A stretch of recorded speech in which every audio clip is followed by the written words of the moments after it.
ચૂંટણી પહેલા ભાજપનું સૌથી મોટું શક્તિ પ્રદર્શન યોજાયું હતું।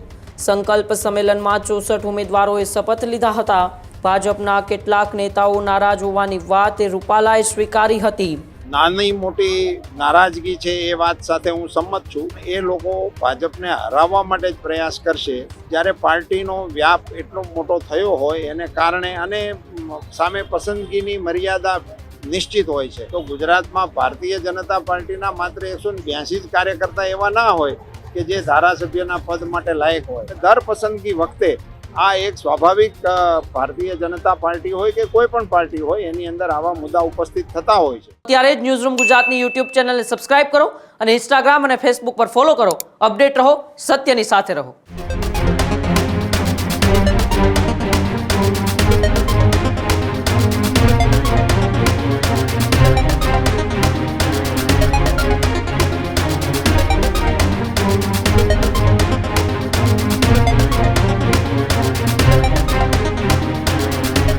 સ્થાનિક સ્વરાજ્યની ચૂંટણીને લઈને તમામ રાજકીય પક્ષોએ પોતાની તૈયારીઓ તેજ કરી ચૂક્યા છે। ત્યારે જામનગરથી સમાચાર સામે આવી રહ્યા છે, જ્યાં સ્થાનિક સ્વરાજ્યની ચૂંટણી પહેલા જામનગરમાં ભારતીય જનતા પાર્ટી મેદાને છે। ચૂંટણી પહેલા ભાજપનું સૌથી મોટું શક્તિ પ્રદર્શન યોજાયું હતું। સંકલ્પ સંમેલનમાં 64 ઉમેદવારોએ શપથ લીધા હતા। સંકલ્પ સંમેલનમાં ભાજપમાં કકળાટને લઈને રૂપાલાએ ખુલાસો પણ કર્યો હતો।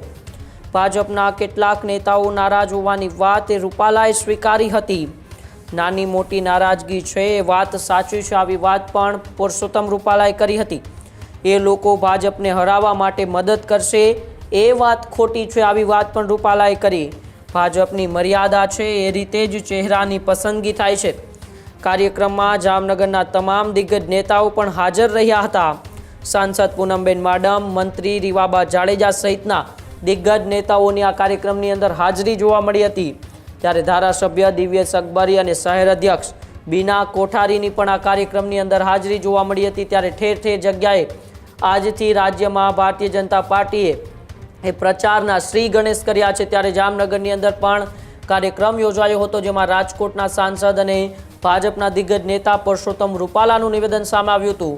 સાંસદ પૂનમબેન માડમ, મંત્રી રીવાબા જાડેજા અને દિગ્ગજ નેતાઓની ઉપસ્થિતિમાં પુરુષોત્તમ રૂપાલાએ કાર્યકર્તાઓને ટકોર કરી હતી।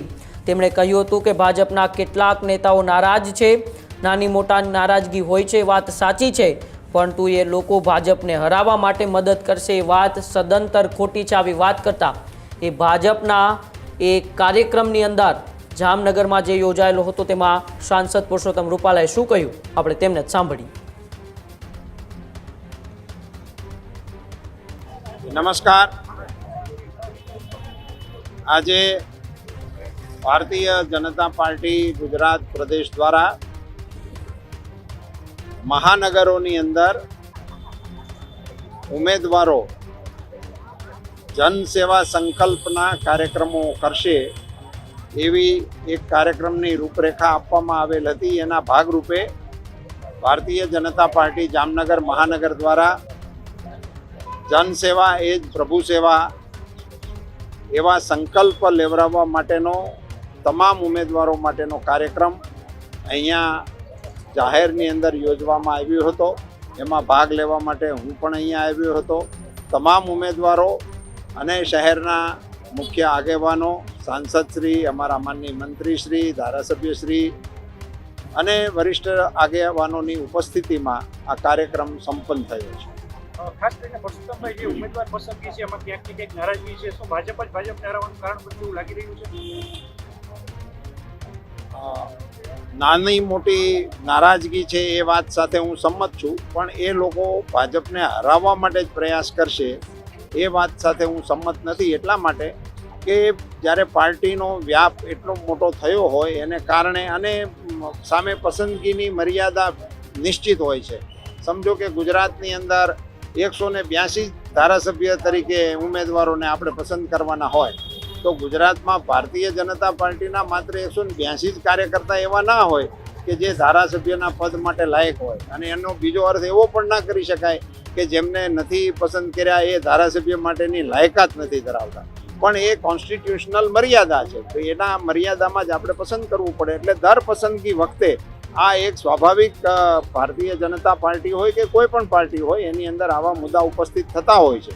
પણ ત્યાર પછી ભારતીય જનતા પાર્ટીનો એક એવો ટ્રેન્ડ રહ્યો છે કે કાર્યકર્તા આખરે ભારત માતા કી જયના નારા સાથે મેદાનમાં આવતો હોય છે. એવો અત્યાર સુધીનો અમારો અનુભવ છે અને એ જ અનુભવ આગામી ચૂંટણીમાં પણ પ્રસ્થાપિત થશે. તો ખાસ કરીને ગણવા પટેલ સમાજની અહીંયા 2 સીટ હતી, એમાં એક જ ઉમેદવાર નીમવામાં આવ્યો છે. ક્યાંક અપમાન પણ થયું છે એવું જ્ઞાતિઓમાં ચર્ચા.